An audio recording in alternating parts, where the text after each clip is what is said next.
ان کو جیل میں بند کر رکھا ہے. لیکن سر ایک چیز، یہ جو ٹی ایل پی اور ٹی ٹی پی کی طرف اگر ہم آئیں تو یہ ہمیں کیا نظر آتا ہے کہ کیا فیوچر ہے اور کس طرح سے گورنمنٹ ڈیل کر رہی ہے؟ کبھی ٹی ٹی پی کو کہتے ہیں کہ ٹھیک ہے وہ ہم انہیں مین اسٹریم میں لے آئیں گے اور کچھ نہیں کہیں گے، اور کبھی ٹی ایل پی کے آج بھی انہوں نے بہت سے لوگوں کو رہا کر دیا جو انہوں نے پکڑے تھے نا یہ جو پروٹیسٹ وغیرہ کے دوران، تو ان کو بھی انہوں نے چھوڑ دیا ہے اور ان کے لیڈر کو بھی. اور اس طرح سے یہ کیوں اتنے آپ کو لگتا ہے کہ دباؤ میں ہے، اور کیا اس سے پاکستان کو نقصان ہو رہا ہے؟ دیکھیں یہ تو سیدھی سی بات ہے کہ آپ نے، یہ تو وہ والی بات ہوئی کہ آپ نے اس کو جن کو بوتل سے چھوڑ دیا. تو آپ اگر شیر کی سواری کر رہے ہیں تو وہ رسک تو آپ کو لینا ہی پڑے گا. آپ نے جب اسلام کے شیر کی سواری کی تو وہ رسک تو آپ کو لینا پڑے گا نا. اب اس میں دقت یہ آ گئی کہ اب آپ کون سی شریعت مانیں گے؟ دیوبندی والوں کی مانیں گے یا آپ بریلوی والوں کی مانیں گے؟ اب احمد رضا بریلوی کے جو کافروں کا جو انہوں نے کیٹیگرائزیشن کیا ہے اس میں سب سے اوپر آپ جانتے کون آتے ہیں؟ نمبر 1 پہ دیوبندی آتے ہیں. صحیح. اور اس کے بعد پھر احمدی آتے ہیں، پھر شیعہ آتے ہیں، پھر چوتھے نمبر پہ ہندوؤں کا نمبر آتا ہے. یہ ہمارے احمد رضا بریلوی کا کیٹیگرائزیشن ہے کافروں کا. اور دیوبندی جو ہے وہ بریلویوں کو کافر مانتے ہیں. تو ایک وہ آیا تھا نا، ایک اسکٹ تھا، وہ کسی نے، آپ کے کون تھے صاحب جنہوں نے وہ ایک بڑی فیمس سی ایک ایڈریس ہے دی کافر فیکٹری، کافی وائرل ہے وہ. اچھا. وہ جو کافر فیکٹری اس میں دیوبندی اس کو کافر، بریلوی کو کافر کہتے ہیں، بریلوی دیوبندی کو کافر کہتے ہیں، دونوں مل کے شیعہ کو کافر کہتے ہیں، تینوں مل کے احمدی کو کافر کہتے ہیں، پھر چاروں مل کے جو ہے وہ ہندوؤں کو اور کرسچنس کو کافر کہتے ہیں. تو یہ جو کیٹیگرائزیشن ہے، اب یہ ایک طرح کا، دیکھیے آپ جب اس میں چلے جاتے ہیں ریلیجیوسٹی میں، تو ریلیجیوسٹی خاص طور سے جو ابراہمک ریلیجیوسٹی ہے، وہ میں نے ایک بار آپ کو ایکسپلین بھی کیا تھا کہ وہ سناتن دھرم کی طرح نہیں ہے. تو سناتن دھرم بیسکلی جو پورا کا پورا ایم ہے اس کا، that is the discovery of the self. اور یہاں پر تو سب کو جنت چاہیے، حوریں چاہیے، اور بہت ساری چیزیں جو یہاں پر حرام ہیں وہ وہاں ان کو چاہیے جنت کے اندر. اور تو یہ سب پھر یہاں آپ کے لیے کوئی بھی ریشنلٹی کا کوئی استھان نہیں ہے. جو بھی کتاب میں لکھا ہے، یا بلکہ تقلید کا سدھانت آپ کے لاگو ہے. آپ تقلید جانتی ہیں؟ آپ نہیں سر، تقلید کس کو کہتے ہیں مجھے نہیں پتا. تقلید کہتے ہیں عقل کے استعمال پر پابندی کو. اچھا صحیح، وہ تو سر ہے، وہ تو آئی ایگری. یہاں پہ عقل کا استعمال جو ہے وہ صرف عالم کر سکتا ہے. نہیں، یہاں تو سب نے تالا لگایا ہے عقل کو، وہ تو دیٹس ٹرو. وہ تو آپ کی جو حنفی فقہ ہے اس کا ایک بیسک پرنسپل ہے کہ آپ جو ہے وہ جو بھی ریلیجن کا میٹر ہے. اچھا، اور باقی جو ہے وہ اسلام میں ہر چیز ریلیجن کا میٹر ہے. میرے خیال سے شاید ہی کوئی ایسی چیز ہو جو ریلیجن کا میٹر نہیں ہو. نہیں سر، یہ خاص طور پہ اسپیشلی آپ کہتے ہیں پاکستان کے مسلمز کو آپ کہہ سکتے ہیں کہ ان کے اوپر ایک عجیب قسم کا اسلام آیا ہوا ہے، ورنہ باقی اسلامک کنٹری میں اتنی زیادہ حرکتیں بیوقوفیاں نہیں ہوتی جو یہاں پر ہوتی ہیں. پورے فتوے ہیں، میں تو دیکھ رہا تھا، میں تو پڑھتا رہتا ہوں ان کو. آپ ہنسیں گے کیسے، چھینکیں گے کیسے، کھانسیں گے کیسے، آپ باتھ روم کیسے جائیں گے، دایاں پیر پہلے بایاں پیر پہلے، ایسے ویسے، یہ سب چیزیں ریلیجنس کا میٹر ہے. But only for majority Pakistani اس طرح کی باتیں کرتے ہیں. آپ کو دوسری کوئی اسلامک کنٹری ایسے بولتی نہیں ملے گی آپ کو. ہندوستان میں بھی وہی ہے نا لوگ، اور کون ہے؟ وہی نا، جو ہندوستان پاکستان کے آپ کو ایسے ملیں گے. ورنہ باقی کنٹریز میں سے نہیں ہوتا. تو یہ جب اس طرح کی جب چیز آ گئی تو پھر تو وہ کوئی لمٹ نہیں ہے نا, پھر کمپیٹیٹو انسینٹی ہو جاتی ہے. پریکٹیکل ٹرمز میں دیکھیں کہ بریلویوں کا کیا تھا, دے ور دی پورر ونس, جو آپ کے زیادہ غریب قسم کے تھے وہ دیوبندی آپ کے بریلوی تھے, اور نمبرز میں وہ اوور ویلمنگ میجورٹی تھے. لیکن ان کی بدقسمتی یہ رہی کہ ان کی جو بھی قیادت تھی, ان کی جو بھی لیڈرشپ تھی, وہ یہاں آئی نہیں, وہ انڈیا میں رہ گئی. تو ان کو پھر جب خادم رضوی ملا تب ان کو اپنی اسٹرینتھ سمجھ میں آئی. تو اس کے بعد سے پھر یہ بھی اٹھ کھڑے ہوئے کہ بھائی خالی دیوبندی کیوں کریں گے راج, ہم بھی کریں گے راج, نمبر میں تو ہم زیادہ. ابھی سر جو ٹی ایل پی کی ایگریمنٹ سامنے نہیں آ رہی تھی نا, تو اس کے لیے لوگ کہہ رہے تھے کہ وہ خادم رضوی کی زبان میں لکھا ہوا ہے اس لیے نہیں دکھا رہے, کہ جس طرح سے وہ بات جس طرح سے خادم رضوی بات کیا کرتے تھے, کہتے اسی زبان میں لکھا ہوا ہے اس لیے دکھا نہیں رہی ہے گورنمنٹ, کہ آخر لکھا کیا ہے اس کے اندر. اب اچھا, دوسری طرف ٹی ٹی پی کا آپ جانتے ہیں, اس کو بھی آپ کے یہاں شریعت نافذ کرنا ہے, ان کو بھی شریعت نافذ کرنا ہے.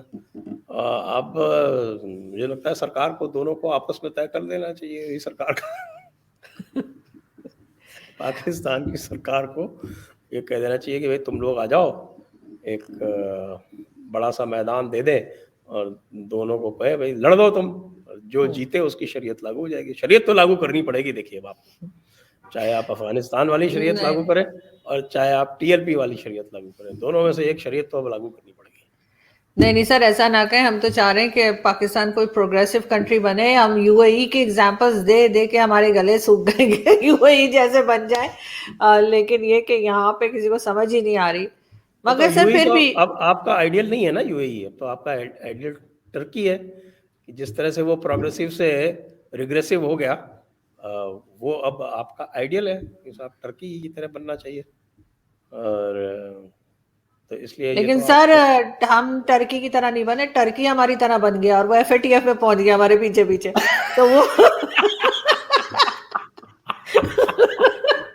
اس نے غلط ہمیں وجہ سے ہم ویسے ہوتے ہیں, وہ ہمارے جیسا ہو گیا. تو وہ ہمارے وہ کہتے ہیں نا خربوزے کو دیکھ کے خربوزہ رہے, تو وہ کچھ اس طرح کے حال ہو گیا. لیکن سر پھر بھی یو اے ای وغیرہ تو سب جو ہے وہ تو کفر کر رہے ہیں, ان کو تو آپ کیسے اب آئیڈیل بنا سکتے ہیں.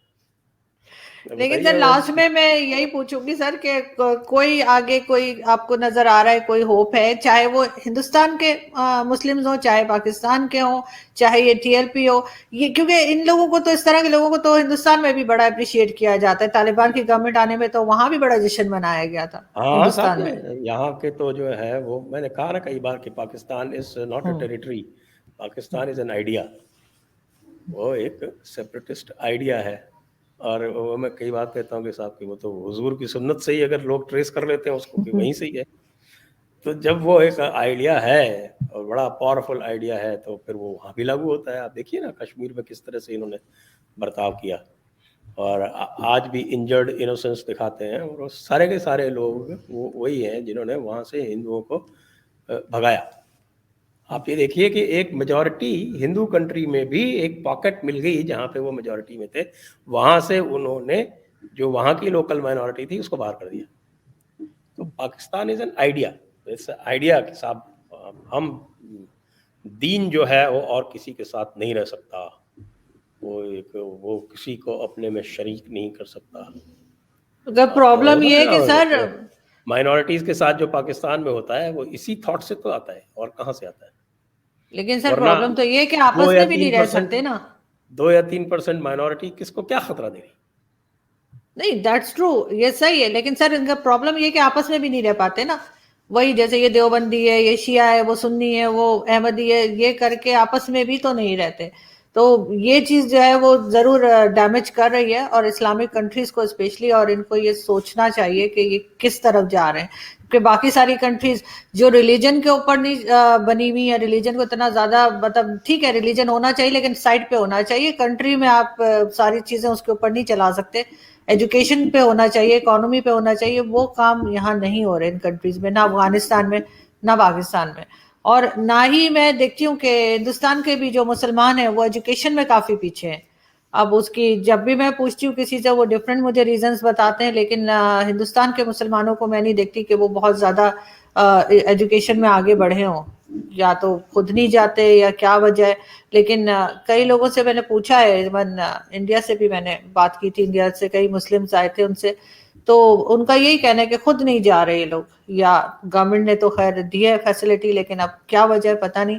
تھینک یو سو مچ سر کہ آپ نے آج جوائن کیا، بہت اچھا لگا آپ سے بات کر کے، اور آپ کی بک اس ویک میں کمپلیٹ کر لوں گی۔ میرے ایک دوست اتنا لینا چاہ رہے تھے بک، وہ ویسے بہت ریڈنگ کے شوقین ہے، لیکن میں نے کہا نہیں نہیں یہ بک نہیں مل سکتی، باقی جو مرضی لے جائیں، تو وہ میری کلیکشن میں سے ایک دو بکس لے گئے، لیکن آپ کی بک میں نے بچا لی ان سے، لیکن خیر وہ پکچرز بنا لی انہوں نے اس کی کچھ چیپٹرز کی کہ پڑھنے کے لیے، لیکن یہ کہ بہت انٹرسٹنگ بک ہے، اور اچھی بات یہ ہے کہ آسان اس میں لکھا ہوا ہے کہ ہر کوئی انڈرسٹینڈ کر سکتا ہے، ہر کوئی تو اسکالر نہیں ہوتا نا کہ اس کی اتنی ڈیفیکلٹ چیزیں سمجھ پائے، لیکن یہ کہ آپ کی جو بک ہے وہ بہت ایزی ہے ٹو انڈرسٹینڈ۔